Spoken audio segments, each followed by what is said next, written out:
पिछले एपिसोड में हमने देखा कि कैसे सियो जुन ने फूड की अल्टीमेट पावर का इस्तेमाल करके हर एक मॉन्स्टर को टेम कर लिया और मम्मी बेर और ऑक्स नंबर 3 के बीच की बड़ी लड़ाई को सुलझा दिया। उसके बाद ऑक्स नंबर 3 और मम्मी बेर सच में बहुत अच्छे दोस्त बन गए और फिर ऑक्स नंबर 3 ने अपनी जॉब के पहले दिन की शुरुआत की। बिल्कुल एक बुलडोजर की तरह उसने एक ही दिन में सारी जमीन की जुताई कर दी और सियो जुन ने फिर पूरे खेत में हरे प्याज लगा दिए। इस बीच हस्बैंड रैबिट भी इवॉल्व हो गया, लेकिन तब एक बड़ी समस्या हो गई। सियो जुन ने नोटिस किया कि थियो चेरी टोमेटोज बेचने के लिए लोअर फ्लोर्स पर नहीं जा रहा था। जब सियो जुन ने पूछा कि थियो क्यों नहीं जा रहा, तो थियो ने और ज्यादा चिंतित और घबराते हुए सब कुछ समझाया जो उसके साथ हुआ था। उसने बताया कि कैसे सिल्वर वुल्फ ट्राइब ने उस पर हमला किया था।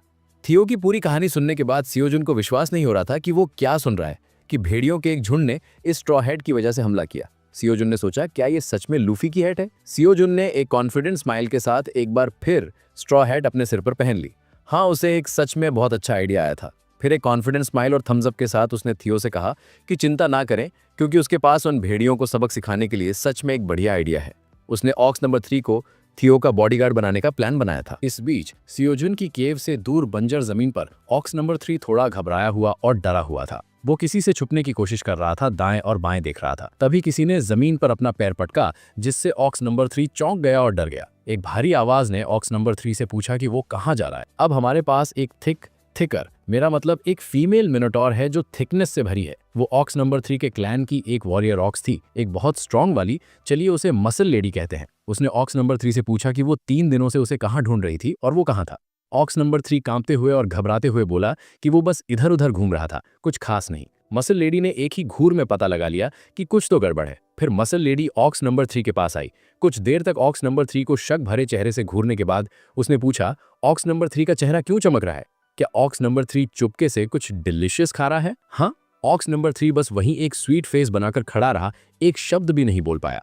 मसल लेडी ने ऑक्स नंबर 3 का कंधा पकड़ा और उसे जोर जोर से हिलाने लगी। उसने कहा कि वो जानती है कि ऑक्स नंबर 3 चुपके से कहीं जा रहा था और ये देखकर कि उसके बाल कितने चमकदार और शरीर कितना मस्कुलर है, उसे यकीन था कि वो कुछ डिलीशियस खा रहा है। ऑक्स नंबर 3 मसल लेडी के सामने एक मूर्ति की तरह खड़ा था। फिर मसल लेडी ने गुस्से में ऑक्स नंबर 3 की तरफ उंगली उठाते हुए चिल्लाया कि अगर उसने नहीं बताया कि वो चुपके से जो खाना खा रहा था वो कहाँ है, तो वो उसे मार मार कर भरता बना देगी। उसने धमकी दी कि वो उसे जंजीरों से बांध देगी, दिन में 4 बार मारेगी बिना कुछ खाने पीने को दिए, जब तक कि वो खाने की जगह नहीं बता देता। ये सुनकर ऑक्स नंबर 3 की हिम्मत टूट गई और उसने सारा सच उगल दिया। उसने सब कुछ बता दिया कि वो सियोजुन से कैसे मिला, डिवाइन हरा प्याज कैसे हासिल किया और कैसे वो अपना कर्ज चुकाने के लिए काम कर रहा था, जिसके बदले उसे दिन में 3 बार खाना मिलता था। मसल लेडी सच में बहुत खुश हुई और अपना हाथ उठाते हुए ऑक्स नंबर 3 से कहा कि वो उसे सियोजुन से मिलवाने ले चले। बिना किसी चॉइस के ऑक्स नंबर 3 मसल लेडी को सियोजुन के पास ले जाने के लिए राजी हो गया। जैसे ही उन्होंने सियोजुन की केव की तरफ जाना शुरू किया, ऑक्स नंबर 3 ने मसल लेडी से पूछा कि क्या वो प्लीज इसे दूसरे मिनोटॉर्स और मिनोटॉर किंग से राज रख सकती है। वो राजी हो गई, कहते हुए कि उसे बस डिवाइन हरा प्याज खाना है और वो मरते दम तक इसे राज रखेगी। फिर कुछ देर बाद ऑक्स नंबर 3 आखिरकार सियोजुन की केव पहुंच गया। जैसे ही सियोजुन और थियो केव के बाहर आए, वो स्पीचलेस और थोड़े घबराए हुए रह गए। उनके सामने ऑक्स नंबर 3 खड़ा था, जो डरा हुआ और घबराया हुआ लग रहा था, और उसके पीछे मसल लेडी थी। ये देखकर सियोजुन उत्सुकता से ऑक्स नंबर 3 के पास गया और पूछा, ये कौन है? क्या ये ऑक्स नंबर 3 की दोस्त है? ऑक्स नंबर 3 ने हिचकिचाते हुए जवाब दिया और फिर मसल लेडी ने एक्साइटेडली अपना इंट्रोडक्शन दिया। उसने हेलो कहा और बताया कि उसका नाम रेनी माउंटेन है। फिर उसने सियोजुन से पूछा कि क्या वो वही है जिसने कहा था कि अगर ऑक्स नंबर 3 जमीन को पलट देगा तो वो उसे खाना देगा। सियोजुन ने कंफर्म किया कि वो वही है। और फिर ऑक्स नंबर 3 ने डिप्रेस्ड टोन में सियोजुन से पूछा कि क्या वो उसकी दोस्त को भी यहाँ काम करने दे सकता है, वरना एक बड़ी प्रॉब्लम हो जाएगी, एक बहुत बड़ी वाली। सियोजुन वहीं खड़ा ऑब्जर्व कर रहा था कि क्या हो रहा है। कुछ देर सोचने के बाद सियोजुन ने जवाब दिया कि उन्होंने पहले ही सारी जमीन की जुताई कर ली है और अब एक्स्ट्रा हेल्प की जरूरत नहीं है। हालांकि उसके पास एक और आइडिया था। उसने मसल लेडी से पूछा कि क्या वो थियो के लिए गार्ड के रूप में काम करने को तैयार होगी, जिसका पीछा खतरनाक भेड़िए कर रहे हैं। सियोजुन ने उसे सर्विस के लिए हर दिन 3 टावर कॉइन्स पे करने का ऑफर दिया। ये सुनकर मसल लेडी थोड़ी गुस्सा हो गई और जवाब दिया कि उसे ये ऑफर बिल्कुल पसंद नहीं आया। उसे टावर कॉइन नहीं चाहिए, उसे कुछ ऐसा चाहिए जो वो खा सके, न कि मेटल के टुकड़े। सियोजुन उसके एटीट्यूड में अचानक आए बदलाव से क्यूरियस था। उसने पहले कहा था कि उसे जॉब चाहिए, लेकिन अब वो मना कर रही थी।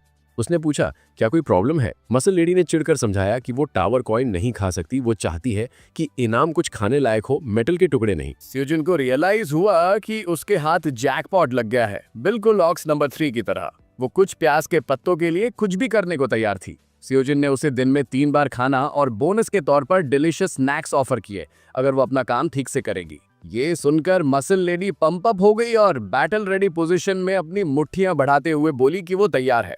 फिर ऑक्स नंबर 3 ने ये देखते हुए घबराहट में सियोजिन से पूछा कि क्या वो भी ये काम कर सकता है, कैनी? और सियोजिन ने मुस्कुराते हुए, भले ही वो जानता था कि ऑक्स नंबर 3 भी जाना चाहेगा ये देखकर कि इनाम खाना है, कहा ओके ऑक्स नंबर 3 भी जा सकता है। ऑक्स नंबर 3 के साथ थियो और ज्यादा सिक्योर रहेगा। एक थियो को गार्ड कर सकता है जबकि दूसरा वुल्व्स के साथ लड़ सकता है। फिर सियोजिन ने एक जेंटल स्माइल के साथ कहा, अब हम उनकी जर्नी के लिए कुछ खाना और ट्रैवल स्नैक्स तैयार करेंगे। सिर्फ फूड शब्द सुनकर ऑक्स नंबर 3 और मसल लेडी एक्साइटेड हो गए और एक्साइटमेंट में चिल्लाने लगे, फूड या! उसके बाद एक्साइटमेंट में मसल लेडी कूदी और ऑक्स नंबर 3 को जोर से गले लगा लिया, कहते हुए कि उसे सियोजिन से मिलवाने के लिए बहुत बहुत शुक्रिया। खैर गाइस, ऑक्स नंबर 3 पहली बार मसल लेडी के मेलेंस फील करके थोड़ा ब्लश करने लगा क्योंकि वो भी अभी वर्जिन है। अब ऑक्स नंबर 3 ने अपने नए क्रश को इम्प्रेस करने के लिए कॉन्फिडेंस से कहा कि ये कुछ भी नहीं था और अगर वो उसे फॉलो करती रहेगी तो वो मेक श्योर करेगा कि उसके पास कभी खाने की कमी ना हो, और उसने उसका अच्छा ख्याल रखने का वादा किया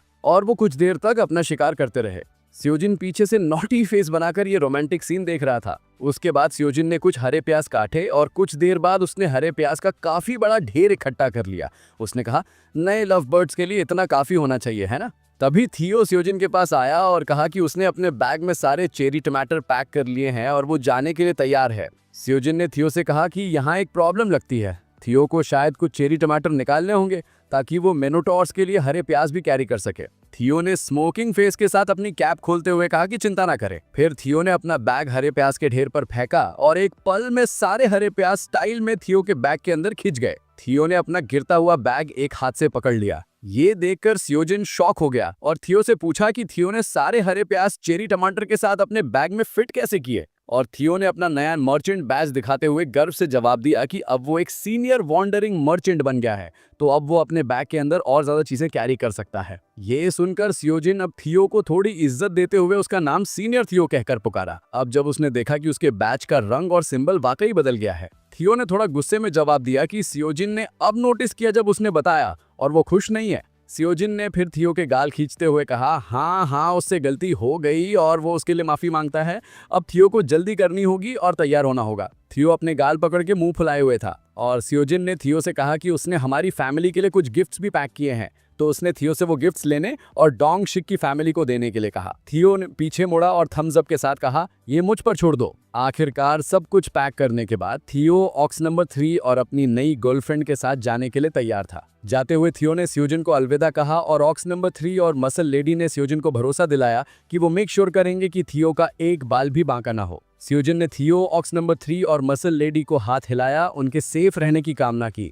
थियो को उनके हाथों में छोड़ दिया। अब दोनों मिनोटावर्स ने भी सियोजिन को वापस हाथ हिलाया। उसके बाद हम मर्चेंट एली लोअर फ्लोर के एंड वाले रास्ते पर देखते हैं। वुल्फ्स थियो पर नजर रखे हुए थे क्योंकि लोअर फ्लोर में जाने के लिए उसे इसी गेट से गुजरना था, इसलिए उन्हें पक्का यकीन था कि थियो के पास यहीं से जाने के अलावा कोई चारा नहीं है। फिर हम एला को 3 भुने हुए मांस के टुकड़े पकड़े हुए और चीफ्टन की तरफ आते हुए देखते हैं, कहते हुए कि वो खाना लाया है। चीफ्टन ने एला से पूछा कि और कितना खाना बचा है, और एला ने जवाब दिया कि ये उनके खाने का आखिरी हिस्सा है। चीफ्टन एल्को की तरफ मुड़ा जो साफ तौर पर बोर हो रहा था और गार्ड नहीं करना चाहता था, उससे खाने को कहा। एल्को ने उदास चेहरे के साथ जवाब दिया कि वो नहीं खाना चाहता। फिर एल्को ने चीफ से पूछा कि उन्हें यहाँ कब तक रुकना पड़ेगा। वो कई दिनों से यहाँ खड़े रहकर बस आते जाते लोगों को देखकर सच में थक गया है। क्या वो अब 85th फ्लोर पर वापस नहीं जा सकते? ये सुनकर चीफ गुस्से में आ गया और एल्को को उसके केप से पकड़कर चिल्लाते हुए पूछा, क्या तुम बेवकूफ़ों वाली बातें करते रहोगे? क्या तुमने अपने ट्राइब मेंबर्स के बारे में सोचा है जो दिनों से खाने के लिए तरस रहे हैं और 85th फ्लोर पर उनके मिशन पूरा करने का इंतजार कर रहे हैं ताकि वो कुछ खाना खा सकें? फिर चीफ का चेहरा सच में खौफनाक हो गया और खतरनाक मौत जैसी आंखों के साथ गुर्राते हुए उसने कहा, अगर वो टास्क पूरा नहीं करेंगे तो उन्हें ग्रेट से खाना नहीं मिल पाएगा, वही जिसने उन्हें स्ट्रॉ हैट लाने के लिए हायर किया था, और ये मिशन उनके क्लैन के सर्वाइवल का फैसला करेगा, इसलिए स्टूपिड बातें मत करो। ये सुनकर इल्को रोने लगा और रोते हुए बोला कि वो सच में माफ़ी मांगता है और गुस्सा ना करें, वो गलत था और वो अपना काम ठीक से करेगा, उसने वादा किया। फिर चीफ ने अपना सिर पकड़कर सच में फ्रस्ट्रेट होकर कहा कि जितना ज़्यादा वो मिशन में देरी करेंगे उतने ज़्यादा उनके ट्राइब मेंबर्स भूख की वजह से मरेंगे, उन्हें किसी तरह इस थियो को ढूंढना ही होगा। इल्को बस अपने आंसू पहुँच रहा था और इला आखिरी भुने हुए मांस के टुकड़ों के साथ खड़ा था। फिर इला ने इल्को को चिकन का एक टुकड़ा ऑफर किया, कहते हुए कि भले ही उसे भूख ना हो, उसे खाना पड़ेगा, वरना वो कमज़ोर हो जाएगा। इल्को अभी भी रोते हुए कुछ नहीं बोला। इला ने एक वार्म स्माइल के साथ कहा कि ये मांस उनके पास बचे हुए आखिरी पैसों से खरीदा गया था, इसलिए उन्हें ताकत पाने के लिए इसे खाना होगा। इल्को बस भीगी आंखों से इला को सुनता रहा। फिर इला ने चीफ को भी मांस का एक टुकड़ा ऑफर किया और जैसे ही चीफ मांस का टुकड़ा पकड़ने वाला था, उसे कुछ महसूस हुआ और वो बिजली की रफ्तार से तुरंत पीछे मुड़ा। वो अग्रेसिव तरीके से सीढ़ियों के नीचे देखने लगा। इला ने क्यूरियस होकर चीफ से पूछा, क्या हुआ, क्या गड़बड़ है? लेकिन चीफ ने कुछ नहीं कहा क्योंकि उसने थियो को ढूंढ लिया था। थियो उनके ठीक नीचे था, खुशी से चलता हुआ। अब चीफ गुर्राते हुए और थियो को कॉलर से पकड़ने के लिए तैयार होकर बोला कि इस बार चाहे कुछ भी हो जाए वो थियो को जरूर पकड़ लेगा और फिर स्ट्रॉ हैट के बारे में इंफॉर्मेशन हासिल करेगा। फिर हम 1 घंटा पीछे जाते हैं जब थियो पहली बार मर्चेंट पैसेज पर पहुंचा था। यहाँ हर कोई बस बहुत शॉक्ड, हैरान और थोड़ा डरा हुआ था क्योंकि उनके सामने 2 बड़े काले मिनोटॉर खड़े थे। खैर 99th फ्लोर के मॉन्स्टर को देखना बड़ा रेयर था। ऑक्स नंबर 3 आगे बढ़ता रहा और पोकेमॉन्स उसे हैरानी से देखते रहे। और मसल लेडी, वो तो बस अपनी लुक से मुझे मार डालेगी। वहाँ एक पति पत्नी कुत्तों का जोड़ा हैरान था और बातें करने लगा, कहते हुए कि उन्होंने कभी नहीं सोचा था कि ऐसा दिन आएगा जब वो ब्लैक मिनोटॉर्स की एक जोड़ी को देख पाएंगे। वो कभी 99 फ्लोर से नीचे नहीं आते और उन्होंने बस अफवाहें सुनी थी कि 99 फ्लोर पर ब्लैक मिनोटॉर्स हैं। फिर वो हैरान होकर बोले कि एक वॉन्डरिंग मर्चेंट जो अपने बॉडीगार्ड्स के रूप में ब्लैक मिनोटॉर्स को हायर कर सकता है। वो सोचने लगे कि वो कौन हो सकता है, कितना महान और ताकतवर मर्चेंट बनना पड़ेगा इस उपलब्धि को हासिल करने के लिए, और वो सच में उससे मिलना चाहते हैं। तभी एक आवाज़ ने उन्हें चौंका दिया, कहते हुए कि महान मर्चेंट उनके ठीक नीचे खड़ा है। डॉग डियो ने हैरानी से नीचे देखा, एक बिल्ली और थियो को नोटिस करते हुए। खैर वो गर्व से अपनी छाती थपथपाते हुए खड़ा था। डॉग मॉन्स्टर ने कंफ्यूज होकर कहा कि इस छोटे बिल्ली वॉन्डरिंग मर्चेंट का क्या मामला है?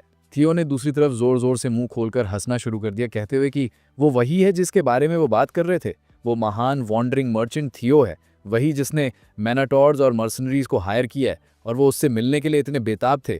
एक भोले भाले दिखने वाले बिल्ली को देखकर कुत्तों ने निराश चेहरे के साथ थियो से पूछा, क्या वो सच में वही है जिसने मैनाटॉर्स को हायर किया है?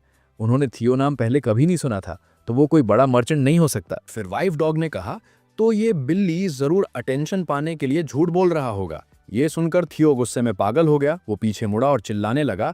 मसल लेडी और ऑक्स नंबर 3 को तुरंत यहाँ आने के लिए बुलाने लगा। डॉग पेयर शक भरी निगाहों से थियो को घूरते रहे, लेकिन जैसे ही थियो पूरी तरह पीछे मुड़ा, उसने नोटिस किया कि उसके पीछे कोई नहीं था।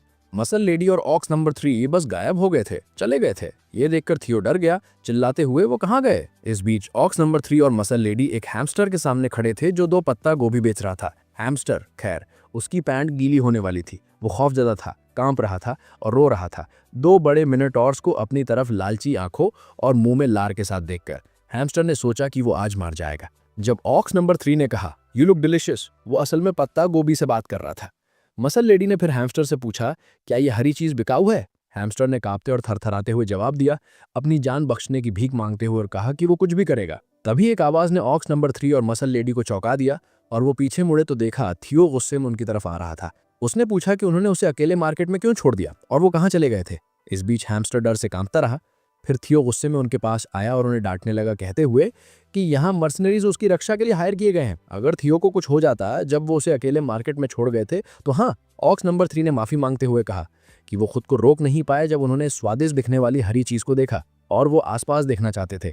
थियो ने पूछा कि क्या ये उनका यहाँ आने का पहला मौका था, और ऑक्स नंबर 3 ने अभी भी अपना सिर झुकाए हुए समझाया कि हाँ, ये उनका 99 फ्लोर से नीचे आने का पहला मौका था। वो कभी 99 फ्लोर से बाहर नहीं गए थे और वो सच में माफी मांगते हैं। फिर क्यूरियस ऑक्स नंबर 3 ने पूछा, इस जगह को मर्चेंट पैसेज क्यों कहा जाता है? क्योंकि इस पैसेज को यूज करने की परमिशन हर उस शख्स को है जो टावर के अंदर पैदा हुआ है, न कि सिर्फ वॉन्डरिंग मर्चेंट को। थियो मुस्कुराया और ऑक्स नंबर 3 को जवाब दिया कि वो सच में कुछ नहीं जानता क्योंकि वो 99 फ्लोर का एक गंवार है। फिर थियो ने ऊपर देखा, बॉक्सेस के एक ढेर को नोटिस किया और उसे एक बढ़िया आइडिया आया। एक बॉक्स से दूसरे बॉक्स पर 3 तेज छलांगों में वो बॉक्स के ऊपर चढ़ गया और वहां गर्व भरे लुक के साथ खड़ा हो गया। अपना मर्चेंट बैच पकड़े उसने कहा, अब टॉप मिडिल लेवल महान वॉन्डरिंग मर्चेंट थियो गंवारों को सब कुछ समझाएगा। जैसे ही थियो अपनी स्पीच देता रहा, ऑक्स नंबर 3 और मसल लेडी उसे चुपचाप देखते रहे। थियो ने समझाया कि बहुत पहले फर्स्ट फ्लोर से 99th फ्लोर तक आने के लिए कई पैसेजेस थे, और क्योंकि वहां बहुत सारे पैसेजेस थे, उनमें से कोई भी सेफ नहीं था। किसी को नहीं पता था कि कौन सा खतरनाक है, और सिर्फ फर्स्ट फ्लोर से 10th फ्लोर तक पहुंचने में दशकों लग जाते थे। फिर पहले महान वॉन्डरिंग मर्चेंट ने अपने साथियों के साथ मिलकर वॉन्डरिंग मर्चेंट एसोसिएशन बनाया। उसने सभी डेडली मॉन्स्टर्स को मार दिया और सभी पैसेजेस को डिस्ट्रॉय कर दिया। सभी लंबे और डेड पैसेजेस को खत्म कर दिया और सिर्फ एक सेफ छोटा पैसेज बनाया। फिर बाद में wandering merchant, magic tower, mercenary association, इन तीनों ने हाथ मिलाया। मर्सनरी एसोसिएशन ने मैन पावर दिया और मैजिक टावर ने पैसा दिया। जैसे उन्होंने पैसेजेस को मैनेज किया। हालांकि पैसेज अभी भी वॉन्डरिंग मर्चेंट एसोसिएशन के अंडर मैनेज किया जा रहा है, क्योंकि वो फाउंडर्स थे, इसलिए इस जगह को मर्चेंट पैसेज कहा जाता है। ये सुनकर ऑक्स नंबर 3 और रेनी माउंटेन इंप्रेस होकर शांत होने लगे, कहते हुए कि ये तो सच में कमाल है कि उसे इतनी जानकारी कैसे है। और थियो बस चमकती आंखों के साथ वहां खड़ा रहा। फिर थियो ने गर्व भरे चेहरे के साथ कहा, ये एक top mid level wandering merchant के लिए कुछ भी नहीं है। लेकिन अंदर से थियो मुस्कुरा रहा था, सोच रहा था कि ये तो बस बेसिक नॉलेज है जो हर entry level merchant guide book के पहले पेज पर मिल सकती है। थियो ने आगे कहा, हर कोई इस पैसेज का इस्तेमाल फ्लोर 1 से फ्लोर 99 तक कहीं भी जाने के लिए कर सकता है, लेकिन एक पेड पैसेज भी है जो सिर्फ वॉन्डरिंग मर्चेंट्स ही यूज कर सकते हैं, शॉर्टकट जैसा कुछ। ये सुनकर ऑक्स नंबर 3 ने पूछा, पेड पैसेज? और थियो ने बॉक्स से ऑक्स नंबर 3 के हाथ पर कूदते हुए समझाया, हाँ, एक पेड पैसेज भी है जिसे सिर्फ मर्चेंट्स यूज कर सकते हैं, क्योंकि वॉन्डरिंग मर्चेंट्स ही वो लोग थे जिन्होंने पैसेजेस बनाने के लिए ज्यादातर काम किया था, इसलिए उनके पास शॉर्टकट रोड्स का एक्सक्लूसिव राइट है। और उन्हें 38 फ्लोर पर जाना है, तो अगर वो नॉर्मल रूट लेंगे तो वहां पहुंचने में महीनों लग जाएंगे। ये सुनकर ऑक्स नंबर 3 का दिमाग हार मान गया, कहते हुए कि आज के लिए बहुत ज्यादा इन्फॉर्मेशन थी। और थियो ने फिर जवाब दिया, क्योंकि उन्होंने इतनी देर तक बात की। फिर चमकती और एक्साइटेड आंखों के साथ थियो ने अनाउंस किया, अब लंच का वक्त है और उन्हें जाकर जी भर के खाना खाना चाहिए। ये सुनकर ऑक्स नंबर 3 और रेनी माउंटेन दोनों एक्साइटमेंट में चिल्लाए, जबकि उनके मुंह से लार टपक रही थी। वो स्वादिष्ट खाने का इंतजार नहीं कर सकते थे। फिर थियो मिनोटॉर्स को अपनी पसंदीदा जगह पर ले जाने लगा, कहते हुए कि वो उसके फेवरेट फूड स्टॉल पर जा रहे हैं जहां वो बहुत स्वादिष्ट मछली बेचते हैं। ऑक्स नंबर 3 और रेनी माउंटेन मछली खाने के लिए बेताब होकर थियो के पीछे पीछे चल दिए। जैसे ही वो अपने खाने पर टूट पड़ने वाले थे, ऊपर से लाल मौत जैसी आंखों और तेज दांतों के साथ सिल्वर वुल्फ लीडर थियो पर कूद पड़ा। जैसे ही थियो कहने वाला था कि मिनोटॉर्स को मछली पसंद है, इससे पहले कि वो अपना सेंटेंस पूरा कर पाता, उसे खतरा महसूस हुआ। थियो ने तुरंत ऊपर देखा, सिल्वर वुल्फ को नोटिस किया और वो तुरंत पीछे कूद गया, किसी तरह हमले से बच निकला। लैंडिंग फोर्स इतनी थी कि उससे हवा की एक छोटी शॉकवेव बनी, जिससे थियो और भी डर गया।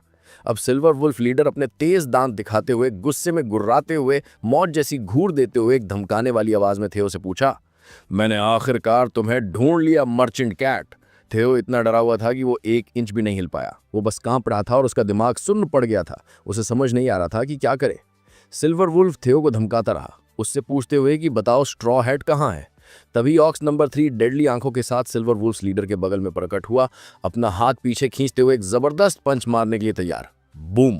ऑक्स नंबर 3 ने एक धरती हिला देने वाला पंच मारा, जिससे जमीन में एक बड़ा गड्ढा बन गया। सिल्वर वुल्फ लीडर किसी तरह हमले से बच गया, लेकिन वार इतना भारी था कि उसने जमीन हिला दी और शॉक वेव वुल्फ लीडर को कई फीट पीछे धकेलने के लिए काफी थी। अपना बैलेंस वापस पाने के बाद सिल्वर वुल्फ लीडर ने एक मिनोटॉर को नोटिस किया और हैरान होकर पूछा कि एक मिनोटॉर यहाँ क्यों है। ऑक्स नंबर 3 ने वुल्फ लीडर को देखकर पूछा कि वो कौन है और उसने थियो पर हमला क्यों किया। वुल्फ ने कुछ नहीं कहा, वो बस वापस ऑक्स नंबर 3 को घूरता रहा। इस बीच थियो चिल्लाने लगा और वुल्फ की तरफ हाथ दिखाते हुए उस पर अपनी जिंदगी मुश्किल बनाने और इसे मारने की कोशिश करने का इल्जाम लगाने लगा। जैसे थियो ने सब कुछ समझाया, ऑक्स नंबर 3 ने उसे डेड सीरियस चेहरे के साथ सुना। पूरी कहानी सुनने के बाद वो वुल्फ लीडर की तरफ मुड़ा और एक गहरी आवाज में उसने कहा, मुंह चलो इसका काम तमाम करते हैं। वुल्फ लीडर बैटल पोजीशन में आ गया, लेकिन इससे पहले कि वो लड़ाई शुरू कर पाते, ऊपर से ईला और एल को ऑक्स नंबर 3 पर कूद पड़े, गुर्राते हुए और अपने दांत दिखाते हुए उसे फाड़ने के लिए तैयार। हालांकि इससे पहले कि वो हमला कर पाते, रेनी माउंटेन तेजी से आई और ऑक्स नंबर 3 के सामने आकर खड़ी हो गई, एक पैर आगे पटककर डेड सीरियस चेहरे के साथ। अपने थिक मसल्स के साथ उसने अपना हाथ पीछे उठाया और बेचारे वुल्फ को एक जबरदस्त पंच मारा, मानो वो कुशन हो। जब वो उन्हें मारने में बिजी थी, ऑक्स नंबर 3 ने थियो को प्रोटेक्ट करने पर फोकस किया। ईला और एल को पीछे उड़ते हुए गए और जमीन पर गिर गए। वुल्फ लीडर ये देखकर थोड़ा चिंतित और घबरा गया। चेहरे पर मुस्कान और मुट्ठी भींचते हुए रेनी माउंटेन ने कहा कि उसे उम्मीद नहीं थी कि 2 और क्यूट पपीज पीछे से उन पर हमला करने के लिए तैयार होंगे। ओ माय गॉड, मैं उसकी थिकनेस और नहीं झेल सकता। खैर, फिर एक कॉन्फिडेंट स्माइल के साथ रेनी माउंटेन ने ऑक्स नंबर 3 से कहा कि बस थियो को प्रोटेक्ट करने पर फोकस करे और वो इन क्यूट पपीज को संभाल लेगी। ऑक्स नंबर 3 मान गया और थियो ऑक्स नंबर 3 के हाथों के बीच बैठा था। थियो टेंस था और चिंता से ऑक्स नंबर 3 से पूछा कि क्या रेनी माउंटेन ठीक रहेगी, क्योंकि वो अकेली है और वहाँ 3 भेड़िए हैं। उसने सुझाव दिया कि ऑक्स नंबर 3 उसे यहाँ छोड़ सकता है और इसके बजाय उसकी मदद कर सकता है। ऑक्स नंबर 3 ने गर्व से समझाया कि वो हाईएस्ट फ्लोर 99th फ्लोर के मॉन्स्टर्स हैं और उस तरह के कुत्ते उनका मुकाबला नहीं कर सकते। वो रेनी माउंटेन की तरफ मुड़ा और थोड़े ब्लश के साथ कहा कि रेनी माउंटेन उससे कहीं ज़्यादा स्ट्रांग है, इसलिए वो उनके लिए काफ़ी होनी चाहिए। थियो ने फड़फड़ाते कानों के साथ सुना। जैसे ही रेनी माउंटेन सिल्वर वुल्फ्स की तरफ चली, थियो उसकी तरफ मुड़ा और चिल्लाने लगा, कहते हुए कि उसे उन्हें मारना नहीं चाहिए क्योंकि वो नहीं चाहता कि कोई मारा जाए। रेनी माउंटेन ये सुनकर रुक गई और अपनी हथेली पर मुट्ठी मारते हुए एक स्मोकिंग स्माइल के साथ बोली कि वो गलती से उन्हें ना मारने का वादा तो नहीं कर सकती, लेकिन वो कम से कम ताकत इस्तेमाल करने की पूरी कोशिश करेगी। जैसे वो चली, जमीन थोड़ी हिलने लगी। इस बीच सिल्वर वुल्फ गैंग अभी भी जख्मी था। एला और एल्को जमीन पर पड़े थे और वुल्फ लीडर उन्हें खड़ा होने में मदद कर रहा था। चिंतित वुल्फ लीडर ने पूछा कि क्या वो ठीक है और क्या उन्हें बुरी तरह चोट लगी है। एल्को और एला ने जवाब दिया कि वो जख्मी नहीं है और धीरे धीरे खड़े हो गए। फिर चिंतित एल्को ने चीफ लीडर से पूछा कि अब उन्हें क्या करना चाहिए। मिनोटॉर्स बेहद ताकतवर हैं और वो उन्हें हरा नहीं सकते। लीडर पहले टेंस्ड चेहरे के साथ चुप रहा, फिर आंखें खोलते हुए उदास और चिंतित होकर उसने समझाया कि वो अब खाली हाथ नहीं लौट सकते। उनके सारे आखिरी पैसे इस मिशन में यूज हो गए थे और अगर वो इस मिशन को पूरा नहीं करते हैं तो ग्रीड उन्हें पैसे नहीं देगा और उनका पूरा क्लैन भूख से मर जाएगा। भले वो यहाँ मर जाए, उन्हें उनके खिलाफ लड़ना ही होगा। इसके साथ चीफ एल्को और एला के साथ बैटल पोजीशंस में तैयार हो गया, रेनी माउंटेन की तरफ डैश करने के लिए तैयार। दूसरी तरफ ऑक्सनाब बस बैठा था, थियो को अपने हाथ में पकड़कर प्रोटेक्ट कर रहा था। रेनी माउंटेन एक कॉन्फिडेंट स्माइल के साथ खड़ी थी और चीफ एल्को और एला ने अपने दांत दिखाए और अपने गैंग्स को तैयार किया, गुर्राते हुए अपना आखिरी हमला करने के लिए तैयार थे। इस बीच केव में जैसे सिकल रैबिट ने अपने सिकल का खूबसूरती से इस्तेमाल करके चबी रैबिट के फर को ट्रिम किया और ये देखकर सियोजुन ने ताली बजाई, कमेंट करते हुए कि सिकल रैबिट कमाल का है। फिर सिकल रैबिट ने वॉरियर रैबिट और बाकी सभी रैबिट सहित सबके फर ट्रिम किए। बेबी बियर पूरा शो क्यूरियसली देख रहा था। सियोजुन ने सिकल रैबिट को सिखाया कि कैसे ट्रिम करना है और सिकल रैबिट तुरंत सीख गया। जब उसने सभी रैबिट्स को सफलतापूर्वक ट्रिम कर दिया तो सियोजुन की बारी थी। सियोजुन एक पत्थर के बगल में बैठा, उसने प्याज के पत्तों की एक शीट बनाई और उसे पहन लिया ताकि उसके बाल उसके कपड़े गंदे ना करें। सियोजुन बहुत खुश था क्योंकि उसके बाल इतने लंबे हो गए थे कि वो उसकी आंखों में चुभने लगे थे और आखिरकार उसे हेयर कट मिल रहा था। लेकिन इससे पहले कि सिकल रैबिट अपना काम शुरू करता, बेबी बियर सियोजुन के पास आया और उसने सांस छोड़ी, जिससे सिकल रैबिट की नाक में गुदगुदी हुई और खैर उसे छींक आ गई। उसने छींकने से रुकने की कोशिश की लेकिन उसे छींक आ ही गई और इस वजह से उसका सिकल सियोजुन के सिर पर लग गया और सियोजुन के सिर का एक छोटा हिस्सा गंजा हो गया। ये देखकर सिकल रैबिट और बेबी बियर दोनों बुरी तरह डर गए। उनकी आंखें इतनी बड़ी हो गई जैसे वो किसी भी पल बाहर निकल आएंगी। ऐसा लग रहा था उनकी आत्मा उनके शरीर से निकल गई हो। सियोजुन बस अपनी आंखें बंद करके बैठा था, हेयर कट मिलने से बहुत खुश था। इसी के साथ ये एपिसोड यहीं खत्म होता है। प्लीज कमेंट में येलो हार्ट भेजें। अलविदा।